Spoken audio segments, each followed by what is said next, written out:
진학생들이 특성했는데 하나님이 찾으시는 한 사람 내가 되고 싶어요 했잖아요. 그 소원대로 되기를 축복합니다. 오합지졸이지만 사랑스럽습니다. 자, 마지막 시간은 이제 그 상급에 관한 교재입니다. 1교시 구원에 대해 말씀드렸고요. 우리 성도님들은 다 구원 받으신 분들이기 때문에 우리가 구원의 목적에 관해서 생각해 보시면 좋겠다 싶어지고요. 그다음에 영적인 싸움 세 가지 말씀드렸습니다. 사탄 마귀와 육신과 자아에 대한 말씀드렸고요. 세 번째는 교회에 대해서 말씀드렸습니다. 우리가 주님을 사랑한다고 하는 것은 주님이 사랑하는 것을 사랑하는 것입니다. 그렇지 않습니까? 주님이 사랑하는 대상, 그죠? 주님이 사랑하는 성도들, 그죠? 주님이 사랑하는 교회, 우리가 따라서 함께 사랑할 때 그것이 주님을 사랑하는 것이 될 것입니다. 본문을 보겠습니다. 히브리서 11장 6절입니다. 찾지 못하신 분들 그냥 앞에 보셔도 되겠습니다. 히브리서 11장 6절입니다.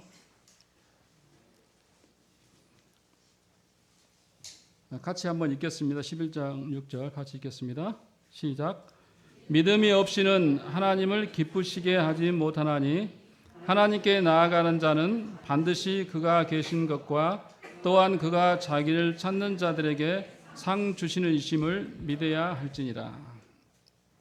믿음이 없이는 하나님을 기쁘시게 못하는데 하나님께 나아가는 자는 반드시 그가 계신 것과 또한 그가 자기를 찾는 자들에게 상 주시는 이심을 믿어야 한다 이렇게 말씀하고 있습니다. 하나님을 기쁘시게 하는 두 가지 믿음, 하나님이 계신 것을 믿어야 되고 그분이 자기를 찾는 자들에게 상 주시는 이심을 믿어야 된다 이렇게 히브리 저자는 말씀하고 있습니다. 자, 하나님이 계신 것을 믿어야 된다. 우리가 하나님을 믿고 있는데 하나님을 어떤 분인가, 어떻게 믿고 있는가, 어떤 분으로 알고 믿고 있는가 이게 굉장히 중요합니다.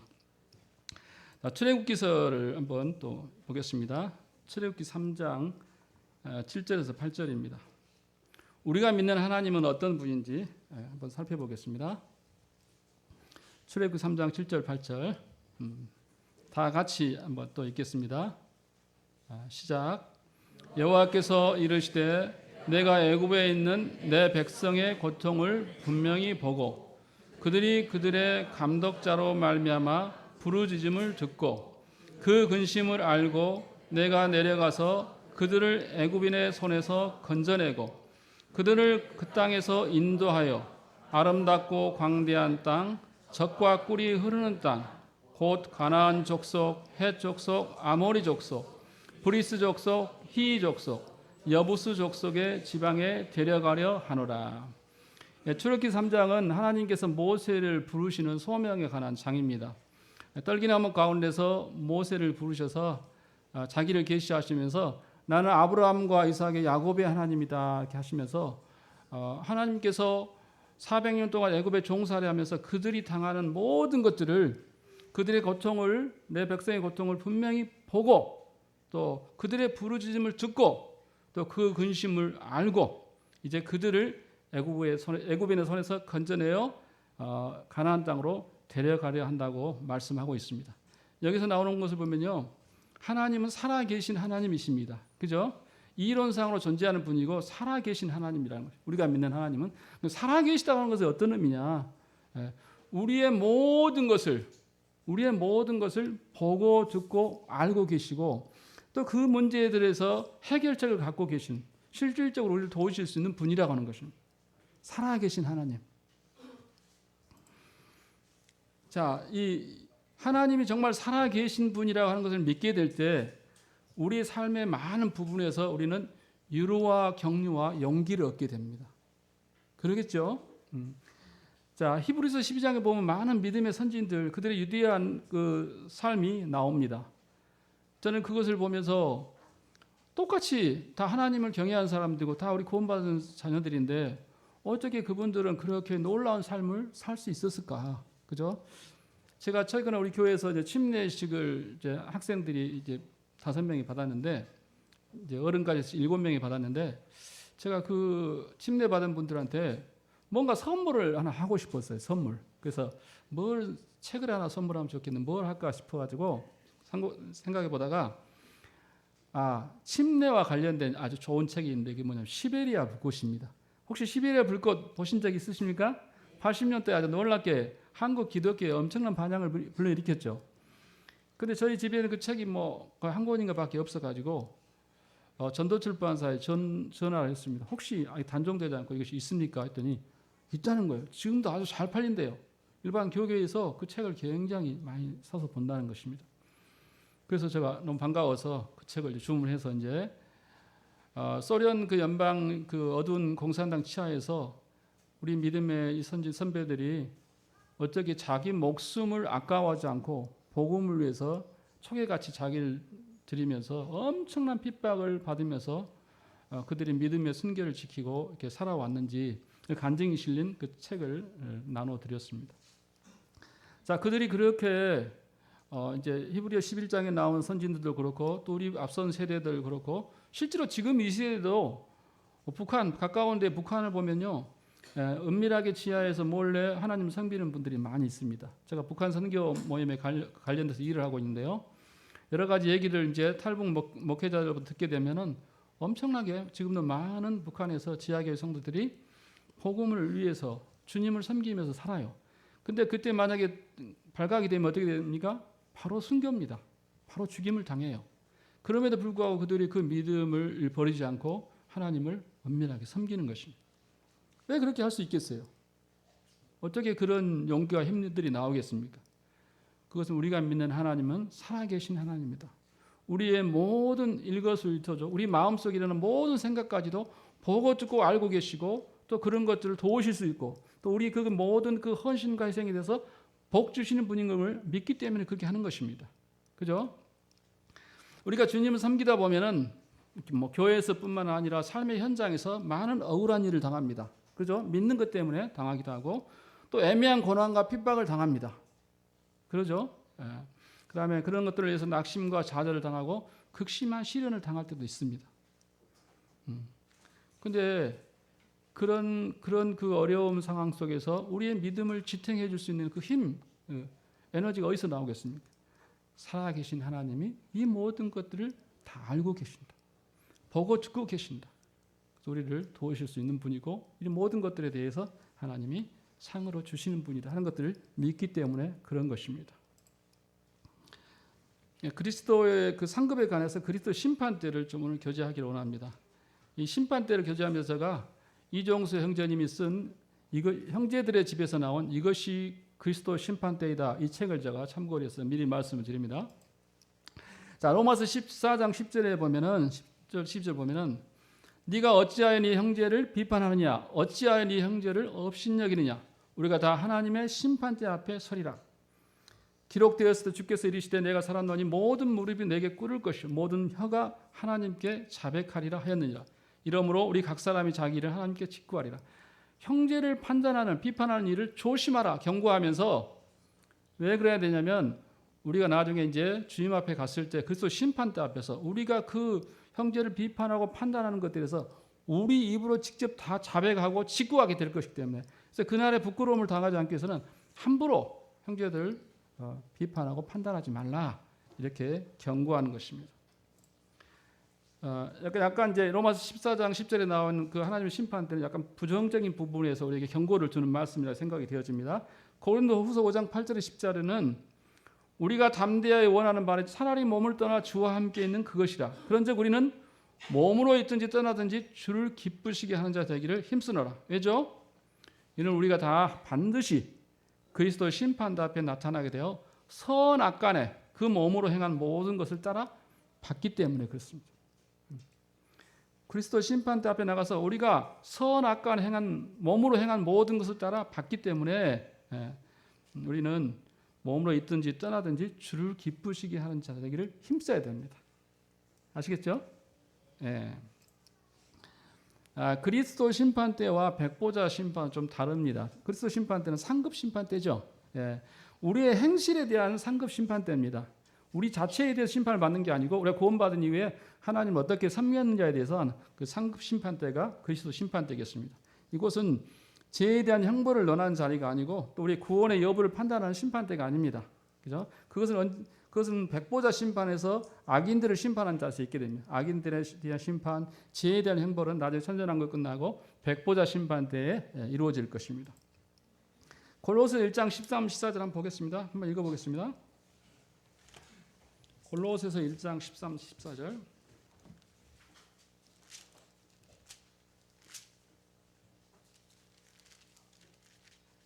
같이 한번 읽겠습니다. 골로새 1장 13, 14절 같이 한번 읽겠습니다. 시작. 그가 우리를 흑암의 권세에서 건져내사 그의 사랑의 아들로 나라로 옮기셨으니 그 아들 안에서 우리가 속량 곧 제사함을 얻었도다. 예, 성경의 여러 군데에서 예수님의 십자가를 통해서 우리의 모든 죄에 관한 문제는 완전히 다 해결된 것을 선포하고 있습니다. 그죠? 예. 그래서 죄에 관해서 우리가 다시 하나님 앞에 판단받고 심판받을 일은 없습니다. 주님이 우리를 위해서 대신 다 받으셨기 때문에. 그죠? 그래서 그리스도 심판 때는 우리의 상급에 관한 심판 때라고 하는 것을 기억하시면 좋겠습니다. 존 다비 형제님은 그리스도 심판 때를 이렇게 표현했습니다. 그리스도 심판 때는 신부가 자신을 단장하는 순간이다. 신부, 교회가 자신을 단장하는 순간이다. 새로운 본성을 가지고 신적인 돌봄과 사랑을 향한 완전한 지식 속으로 빨려들듯 들어가게 될 것이다. 이는 참된 거룩과 의로움과 은혜 속으로 들어가신 것이다. 신부가 우리가 그 결혼식장에 가면은 신부가 드레스를 입고 하얀 드레스를 입고 입장하잖아요. 그리스도 심판 때가 바로 그런 것입니다. 그동안 신부가 자신을 예쁘게 꾸미고 단장했다가 이제 결혼식 날은 최고로 자신을 아름답게 단장하죠. 그래서 딱 입장을 하잖아요. 바로 그런 것입니다. 새로운 본성을 가지고 신적인 돌봄과 사랑을 향한 완전한 지식적으로 빨려들어가야 합니다. 예, 우리가 완전히 변화되는 것입니다. 그러면 그리스도의 심판 때는 무슨 목적으로 하나님께서 예비하셨을까? 그리스도의 심판 때를 왜 하나님께서 생각하시고 만드셨을까? 두 가지 목적인데요. 첫 번째는 하나님과 그리스도를 향한 영원한 찬양을 더욱 넘치게 하기 위해서, 하나님과 성자 예수 그리스도를 향한 영원한 찬양을, 우리가 영원한 찬양을 드리죠. 근데 그 찬양을 더 풍성하고 더 넘치게 하기 위해서 심판 때를 예정하셨다는 거예요. 이게 무슨 말일까? 자, 이 그리스도 심판 때에서 무슨 일이 일어나냐면 구원받기 전의 삶에서부터 마지막 순간까지 삶 속에서 우리가 지은 모든 죄들의 실상을 보게 된다는 것입니다. 저는 그렇게 생각했어요. 심판 때에서는 우리가 구원받기 전에 그 죄들은 전혀 기억이 안 되고 구원받은 이후의 것들만 드러나는 줄 알았는데 이 책에서 저자는 그렇게 말씀하고 있어요. 그게 아니고 구원받기 전의 삶에서부터 마지막 주님 앞에 가는 순간까지 삶 속에 지은 모든 죄의 실상이 다 드러날 것이다. 왜 그렇게 하실까 하나님이? 그 이유는 뭐냐면요. 그렇게 할 때 우리가 지은 죄의 무게와 크기 또 그리스도의 은혜의 풍성을 보기 때문에 그렇습니다. 이런 거죠. 우리가 주님을 이제 제사함 받고 주님을 섬겼는데 우리 마음속에 우리가 예수님으로부터 용서받은 죄가 얼마나 될까? 우리 마음속에는 뭐 이 정도의 죄 내가 짓지 않았을까? 이렇게 생각할 수 있어요. 그런데 심판대 앞에서 주님 앞에서 딱 보니까 웬걸 엄청난 산처럼 큰 죄를 지은 거예요. 이해하시겠습니까? 그런 거 상상해 보시면 어떻습니까? 나는 이 정도 죄를 지었다고 생각했는데 하나님께서 내 모든 지은 죄를 보여주는데 산처럼 많은 거예요. 산보다 큰 죄가 지는 거예요. 어떤 생각이 드나요? 이야, 내가 죄 용서 받았다고 하는 것이 어떤 의미인지 실감이 나지 않겠습니까? 그러겠죠? 누가복음 10장 40절에서 47절에 그런 내용이 나옵니다. 예수님께서 그 바리새인 집에 갔는데 한 여인이 나와서 예수님께 이제 향유를 드리고 발을 씻는 내용이 나옵니다. 그러니까 그 바리새인이 왜 그렇게 하도록 내버려 둡니까? 이렇게 막지 않고 그렇게 합니다. 그때 예수님 뭐라 말씀하시냐면 너는 내 왔을 때 그런 거 물도 안 주고 그렇지 않지만 이렇게 한다. 그러면서 죄를 많이 용서받은 사람 많이 사랑한다. 이런 말씀하셨어요. 죄를 많이 그러면서 500데나리온을 빚진 사람과 50데나리온을 빚을 진 사람이 있는데 야, 생각해봐라. 두 사람 다 죄를 용서했으면 누가 더 사랑하겠느냐? 그러니까 그 바리새인이 500데나리온요. 바로 그거다. 많이 용서받은 사람이 많이 사랑하는 거다. 근데 우리도 마찬가지 심판대 앞에 가서 우리 판가를 봤는데 우리는 50데나리온 죄를 탕감받을 생각했는데 주님이 밝혀주실 때 500데나리온의 빚을 탕감받은 거예요.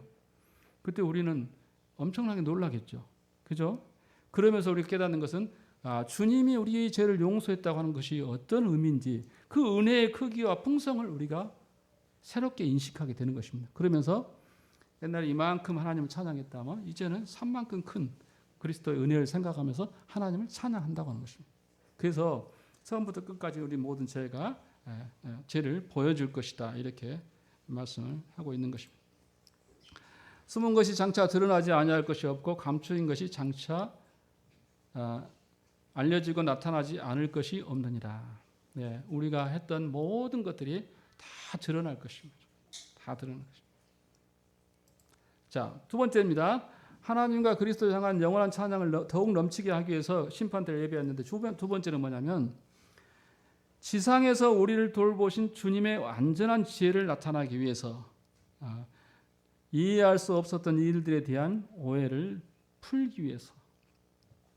자, 우리는 그 인생 구원받고 주님을 섬겨가는 과정 속에서 정말 이해할 수 없는 일들을 많이 겪게 되죠.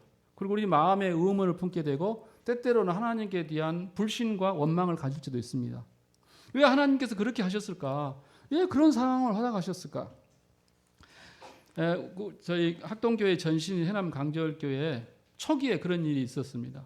제가 들은 얘기입니다. 그때는 이제 그 초기에 이제 모임이 세워졌을 때 굉장한 시련과 어려움, 핍박이 예부로부터 많이 있었습니다. 근데 그때 그 이제 형제님과 함께 동역했던 젊은 청년 형제가 있었어요. 아주 신실한 형제고 장래 이제 미래가 그 교회의 좋은 일꾼으로 이제 이렇게 인정받고 있는 그런 형제가 있었는데 그 형제는 이제 차를 가지고 과일을 이렇게 장사하는 형제였는데 돌연 사고사로 주님 나라에 가버렸어요. 사고사로. 얼마나 충격이 됐겠습니까? 그죠? 그 초기 이제 모임이 막 세워지는 과정 속에서 극심한 어려움과 핍박과 주위의 그 압력과 엄청난 어려웠는데 그런 일이 일어나고 나니까 얼마나 교회가 또 어려웠겠어요. 성도들의 마음은 얼마나 어려웠겠습니까? 그죠? 그러면 그때 당시 성도들이 무슨 생각을 했겠어요? 살아계신 하나님, 교회를 사랑하시는 하나님, 우리들을 사랑하시는 하나님, 왜 그런 것들을 허락하셨냐 이죠? 그 상황들을, 그죠? 우리는 알 수 없어요. 알 수 없어, 그죠? 그런 일들이, 그런 오해들, 그리고 우리가 하나님께 가졌던 그런 원망과 불평의 마음들이 그 나라의 그 심판대 앞에 가면 그런 모든 문제들이 풀린다는 것입니다. 풀려. 여기 인생 구덩이라고 되어 있는데 어떤 사람이 밤에 운전해서 처음 가보는 길을 열심히 갑니다. 가는데 도로 캄캄한 밤이라서 도로에 이렇게 웅덩이가 있는 걸 몰랐어요. 거기서 차가 그냥 펑크가 나서 주저앉았어요. 얼마나 짜증이 나겠습니까? 얼마나 짜증이 나겠어요. 그래서 이제 견인차를 불러서 이제 그 목적지에 가지 못하고 이제 와서 다음 날 갔는데 보니까 웬걸요? 그 앞에가 도로가 절단이 되어 있고 낭떠러지요. 그럼 어쩌겠어요? 이야, 하나님이 나를 살리려고 하셨구나. 그런 경험들 가끔씩 듣죠. 보기도 하고 경험하게 하죠. 우리는 그걸 알 수 없다는 거예요. 만약 그 다음 날에 가지 않았다면 낭떠러가 있는지 어떻게 알겠어요? 그죠? 우리는 다만 왜 하나님이 나를 거기 웅덩이에 빠지게 해서 타이어를 터지게 해서 그곳에 가지 못했을까? 그것만 생각하지. 그 후에 하나님의 어떤 섭리는 알 수 없겠죠. 그죠? 근데 그런 모든 것들이 그리스도 심판대 앞에 가서 섰을 때 명명백계가 다 드러난다. 그러면 어떤 생각을 했어요? 야, 이런 모든 것들이 하나님이 우리를 사랑하시는 깊은 사랑이었구나. 섭리였구나. 깨닫게 된다는 것입니다. 그래서 어떻게 하겠어요? 하나님과 그리스도를 향한 영원한 찬양을 더욱 넘치게 하겠죠. 하나님을 더욱 찬양하게 되겠죠. 하나님이 이런 목적으로 하신다고 하는 것입니다. 욥기서에 보면은 욥이 정말 선하고 의롭게 하나님 경외하는 삶을 살았는데 이 사탄의 송사로 하나님께서 이제 시험에 이제 내어놓죠. 그런데 욥은 처음에는 잘 감당했지만 나중에 너무 힘들었습니다. 그래서 이제 하나님을 원망하기도 하고 마음에 격한 마음들을 막 표현했어요. 그런데 42장에 보면은 하나님이 이제 38장부터 쭉 나타나서 하나님 계시할 때 욥이 뭐라고 얘기합니까? 내가 주께 대하여 귀로 듣기만 하였사오나 이제는 눈으로 주를 배움나이다. 그러므로 내가 스스로 거두어들이고 티끌과 재 가운데서 회개하나이다. 이렇게 하나님께 고백했습니다. 그러죠? 우리도 그리스도 심판대 앞에 가면 주님, 제가 이 땅에 살았을 때 주님 정말 많이 원망하고 그 문제 때문에 힘들어했었는데 오랫동안 오늘 보니까 주님께 직접 보고 얘기 들으니까 네가 귀로 듣기만 했는데 눈으로 직접 뵙고 주님 말씀해 주시니까 내가 회개합니다. 주님 잘못했습니다. 제가 어리석었네요. 이렇게 하지 않겠습니까? 틀림없이 그러겠죠. 세 번째는 왜 심판대가 필요하냐? 그건 주님의 이름으로 행한 모든 일들에 대해서 보상하기 위해서 사소하고 작은 일들도 일일이 기억하고 보상하기 위해서 그렇게 하신다는 것입니다. 마태복음 10장 42절에 또 누구든지 제자의 이름으로 이 작은 자 중 하나에게 냉수 한 그릇이라도 주는 자는 내가 진실로 너에게 이르노니 그 사람이 결단코 상을 잃지 아니하리라 하시니라. 네.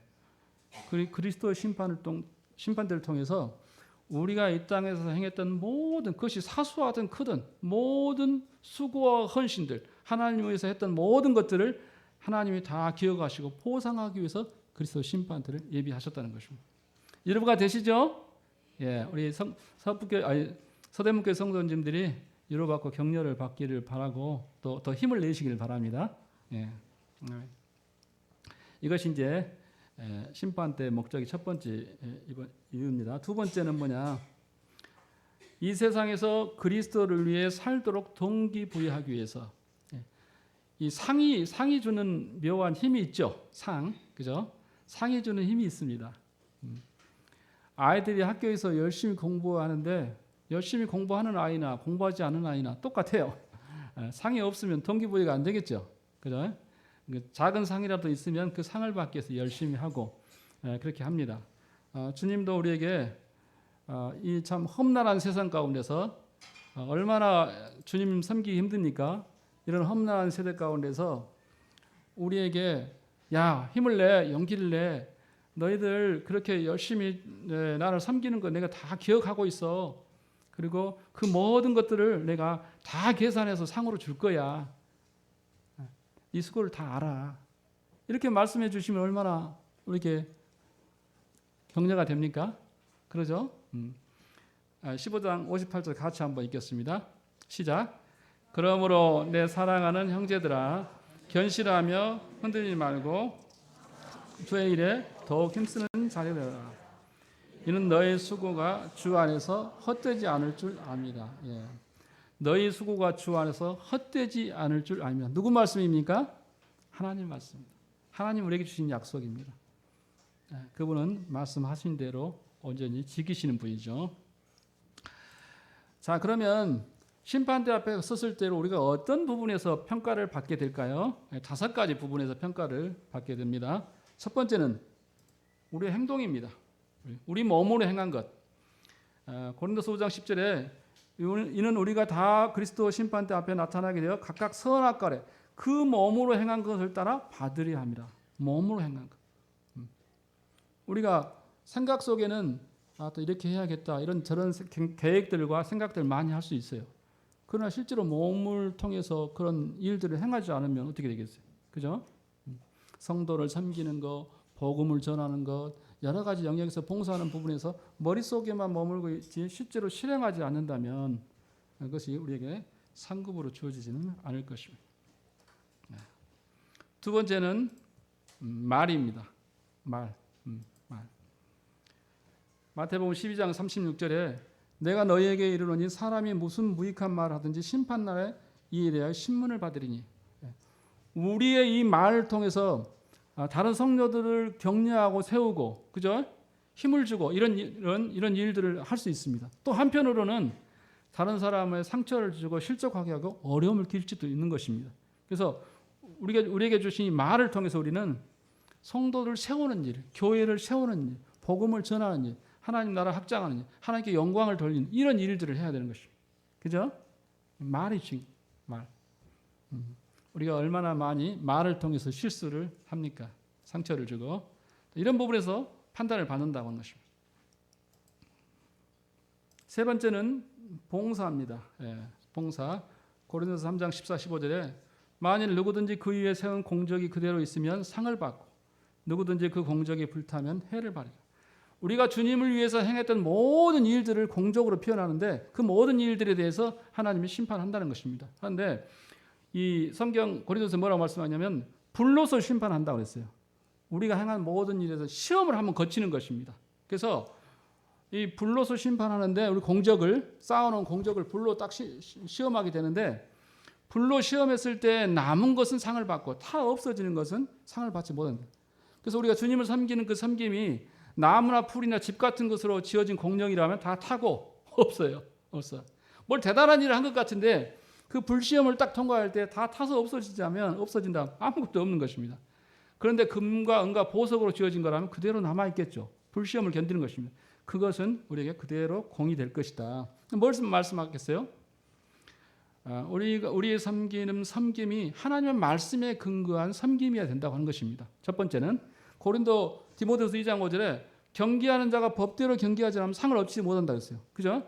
경기하는 자가 법대로 경기해야 돼. 법대로 한다고 하는 게 뭐겠습니까? 하나님의 말씀에 근거해서 말씀의 원리에 따라 해야 되는 것입니다. 말씀이 약간 비껴가서 인간적인 방법으로 엄청난 부흥을 이룰 수 있습니다. 뭔 일을 큰 것을 한 것처럼 보일 수 있지만 하나님 앞에서 상은 없다는 거예요. 왜? 법대로 하지 않았기 때문에. 그죠? 이런 부분을 생각할 수 있고 또 우리 마음에 숨은 동기도 하나님 살피시는 것입니다. 그 다음 부분에 나오는데요. 그래서 어떠한 마음으로 그런 일을 했는지 그거에 따라서도 또 상이 달라질 것입니다. 세 번째로 생각과 동기를 심판하십니다. 그러므로 때가 이르기 전 곧 주께서 오시기까지 아무것도 판단하지 말라. 그가 어둠에 감춘 것을 드러내고 마음의 뜻을 나타내시리니 그때 각 사람에게 하나님으로부터 칭찬이 있으리라.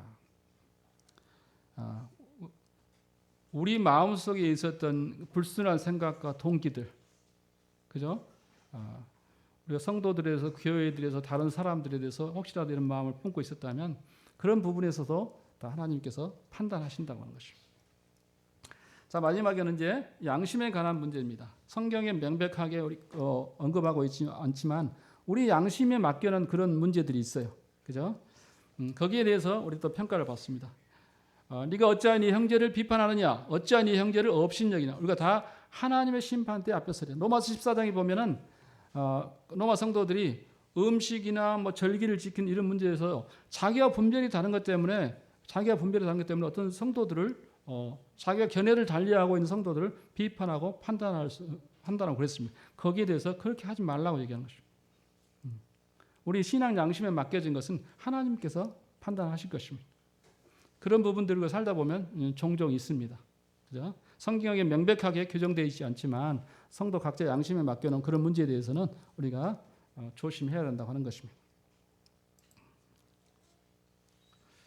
저는 이 상급과 관련해서 이런 생각을 해봅니다. 상급을 그 비중에 있어서 가장 많은 비중을 차지한 것이 무엇일까 생각해 볼 때 그건 교회와 관련된 것이라 생각되어집니다. 교회. 성도님 생각이 어떻습니까? 우리가 가정생활도 있고 사회생활도 있고 뭐 직장생활도 있고 여러 삶의 영역들이 다양하게 있는데 무엇이 우리가 주님 앞에 와서 심판받을 때 우리 심판의 그 비중, 경중을 나누게 될까요? 무엇이 가장 많이 차지하게 될까요? 저는 교회라고 생각합니다. 교회에서 우리가 어떻게 이 생활을 했는지, 어떻게 주님을 섬겼는지 이것이 가장 많은 절대적인 비율을 차지할 것이라고 저는 개인적으로 이렇게 분별해 봅니다. 자, 주어질 상급의 이제 내용입니다. 첫 번째는 의의 면류관입니다. 의의 면류관. 이것은 이제 우리가 주님 앞에 얼마나 신실하고 충성됐느냐, 우리에게 맡겨진 일에 우리가 얼마나 신실하고 충성됐느냐, 우리가 주일학교를 했든 학생회를 했든 아니면 교회 일반 봉사를 했든 우리에게 맡겨진 그 영역에서 우리가 얼마나 충성했느냐에 대해서 하나님께서 상급을 의의 면류관을 주십니다. 두 번째는 생명의 면류관. 우리가 주님 섬긴다는 가정 속에서 여러 믿음으로 말미암아 많은 시련과 어려움을 당하는데 그것을 얼마나 포기하지 않고 잘 인내하고 견뎌내느냐 여기에 따라서 생명의 면류관을 준다고 생명의 면류관을 준다고 하는 것입니다. 혹시 지금 고난 당하는 성도님들 계십니까? 여러 가지 이유들을 위해서 어려움 당하는 성도님 계십니까? 지그시 참고 인내하시기 바랍니다. 포기하지 않고 그것 때문에 주님 섬기는 걸 포기한다. 교회에 나온 것을 포기한다. 그렇게 하지 마시기 바랍니다.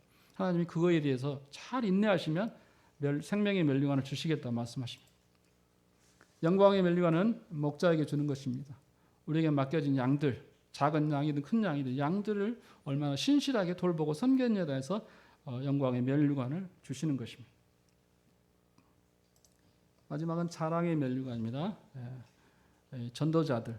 우리가 주님 앞에 가서 서게 될 때 우리가 복음을 전했던 많은 사람들을 만나게 될 것입니다. 그들이 우리의 자랑이 되는 것입니다. 아무개 형제님은 모르겠지만 제가 그때 형제님이 어디 오셔서 저에게 말씀을 교제해 주셨는데 그때 그 말씀 듣고 제가 구원을 받았습니다. 우리는 기억도 못해요. 그죠? 그렇게 한 분들이 있을 것입니다. 자랑의 면류관이 되겠죠.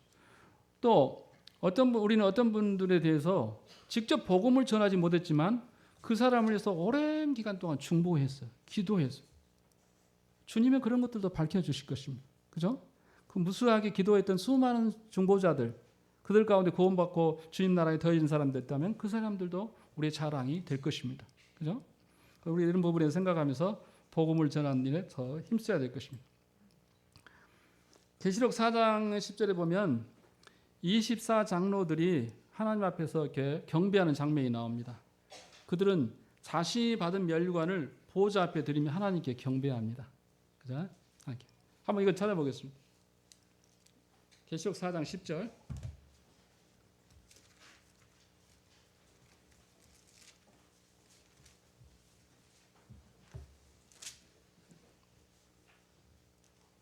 (10절) (11절) 같이 읽겠습니다. 요한계시록 4장 10절 11절 같이 읽겠습니다. 시작. 24장로들이 보좌에 앉으신 이 앞에 엎드려 세세토록 살아계신 이에게 경배하고 자기의 간을 보좌 앞에 드리며 이르되 우리 주 하나님이여 영광과 존귀와 권능을 받으신 것이 합당하오니 주께서 만물을 지으신지라 만물이 주의 뜻대로 있었고 또 지으심을 받았나이다 하더라. 24장로들이 보좌에 앉으신 분 앞에 자기의 관을 보좌 앞에 드리면서 경배합니다. 그런데 이 장면을 생각하면서 어떤 분들은 이 화려한 하나님 주신 상급의 그 관을 벗어서 하나님께 드리면서 하나님 이것은 제가 머리에 쓰고 있을 게 아니고 주님 것입니다. 주님 제게 주신 것입니다. 영광은 주님이 받으셔야 됩니다. 이렇게 해서 면류관을 주님께 벗어드리는데 어떤 사람들은 벗어드릴 것이 없어요. 것이 없어요. 민머리야 그냥 민머리. 얼마나 부끄럽겠습니까? 얼마나 부끄럽겠습니까? 그러지 않아요? 제가 이 그리스도 심판들을 생각하면서 이 생각을 하게 되었습니다. 우리가 이제 주님이 공중에 오셔서 주님 만나게 될 때 휴거 때 주님 앞에 갔을 때 주님 앞에 간 모든 성도들이 한결같이 눈물을 흘리게 될 것입니다. 왜 눈물을 흘릴까요? 왜 눈물을 흘리겠습니까? 첫 번째 이유는 그 주님의 영광을 본 순간 내가 구원받았다고 하는 것이 얼마나 놀라운 복을 얻었는지 실감하게 될 것입니다. 하나님의 영광을 볼 때. 그죠? 이 미천한 인생들이 말로만 듣던 그 하나님, 영광스러운 하나님을 딱 보는 순간에 내가 구원받은 것이 얼마나 놀라운 일인가, 얼마나 큰 축복인가, 그걸 실감하면서 얼마나 감동이 되겠습니까? 눈물을 안 흘릴 사람이 없을 거예요. 견딜 사람은 다 눈물을 흘릴 것입니다. 그렇겠죠? 틀림없습니다. 그러나 또 다른 눈물이 있는 것입니다. 또 다른 눈물. 그렇게 감동해서 눈물을 흘릴 뿐만 아니라 동시에 또 우리는 눈물을 흘리는데 이건 해안과 후회의 눈물입니다. 해안과 후회의 눈물. 무슨 눈물이겠습니까? 주님의 영광을 딱 보는 순간에 그런 그 부분도 생각이 나고 그 다음에는 내가 인생을 허비했구나. 내가 인생을 낭비했구나. 내가 인생을 헛살았구나. 바로 우리 마음속에 확 다가올 것입니다. 그렇지 않겠습니까? 하나님의 영광, 주님의 영광을 본 순간에 그런 생각이 안 들겠습니까? 이야, 내가 속았구나. 내 인생을 쓸데없는 데 낭비하고 너무 많은 시간 허비했구나. 내 시간, 물질, 마음, 정성, 건강 이 모든 걸 통해서 하나님께 온전히 헌신하고 집중해 섬겼어야 했는데 내가 인생을 낭비했구나. 그 생각이 팍 우리 마음 가운데 밀려오지 않겠어요? 그래서 통곡의 눈물을 흘릴 것입니다. 당연합니다. 전 당연하다고 봐요. 감동의 눈물도 있고 후회의 눈물도 뒤섞여서 울음 천지일 것입니다. 그래서 우리가 우리 지나간 과거를 어떻게 하겠어요? 지난 과거는 우리 돌이킬 수 없어요. 이제라도 우리가 이 그리스도 심판대 상급을 생각하면서 우리 삶을 조정해야 되는 것입니다. 그러죠? 그게 지혜입니다. 심판 때는 공개적일 거. 여기에 대해서는 논란이 많습니다. 그죠? 심판 때라고 하는 것이 상급 심판 때이기 때문에 상급을 받을 때 어떻게 달랑 개인적으로 받겠냐? 여러 이제 구경하는 사람들이 보는 데서 상급을 받지. 그죠? 이런 생각을 갖는 분들이 있고, 여기 이제 고든 헨리 해월한 분은 이렇게 얘기합니다. 그렇지 않을 것이다. 심판은 개인적이고 동시적으로 한순간에 같이 한순간에 동시적으로 행해질 것이다. 왜냐하면 그날의 주 관심사는 다른 사람이 나를 어떻게 보는 그 타인의 시선이 아니라 나를 위해 죽으신 주 예수님이 나의 삶을 어떻게 생각하고 계신지, 생각하시고 평가하실 것인지에 대해서 집중될 것이기 때문에 굳이 다른 사람들이 보는 데서 심판을 상급 줄 필요가 없다. 이렇게 분별하는 것입니다. 어떤 것이 맞는지는 모르겠어요. 저는 이것이 더 개인적으로 와닿습니다. 주님, 다른 타인의 시선이 문제가 아니고 주 예수님이 나의 삶을 어떻게 평가할 것인가. 지금까지 살아왔던 40년, 50년, 60년, 70년 삶을 어떻게 평가하지. 그 시선, 주님의 시선이 중요하기 때문에 타인의 시선은 문제될 것이 아니다. 이렇게 판단하는 것입니다.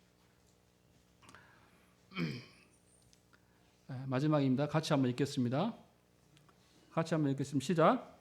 보라, 내가 속히 오리니 내가 줄 상이 내게 있어 각 사람에게 그가 행한 대로 갚아주시리라. 예. 보라, 내가 속히 오리니 내가 줄 상이 내게 있어 각 사람에게 그가 행한 대로 갚아주시리라. 아멘. 주 예수여 오시옵소서. 아멘. 주소서. 예. 하나님의 약속대로 행하시고 곧 오십니다. 곧 오십니다. 우리가 남은 생애 동안은 어떤 삶을 살아야 될지 성도님들이 깊이 성찰하는 그런 시간이 되었으면 좋겠습니다. 4시간 동안 말씀을 잘 들어주셔서 감사합니다. 우리 집회를 저도 많이 해보지만 집회할 때 들을 때 뭐 감동이 되기도 하지만 다 시간 지나면 잊어버려요. 그죠? 그런데 주님께서 어떤 부분은 한두 가지 부분에 우리 가운데 강하게 말씀하신 부분이 있습니다. 그죠? 그런 것들은 잘 기억하셔서 삶에 적용하시면 좋겠고요. 내용들을 잃어버릴지라도 그 주제들을 잘 생각하시면 좋을 것 같습니다.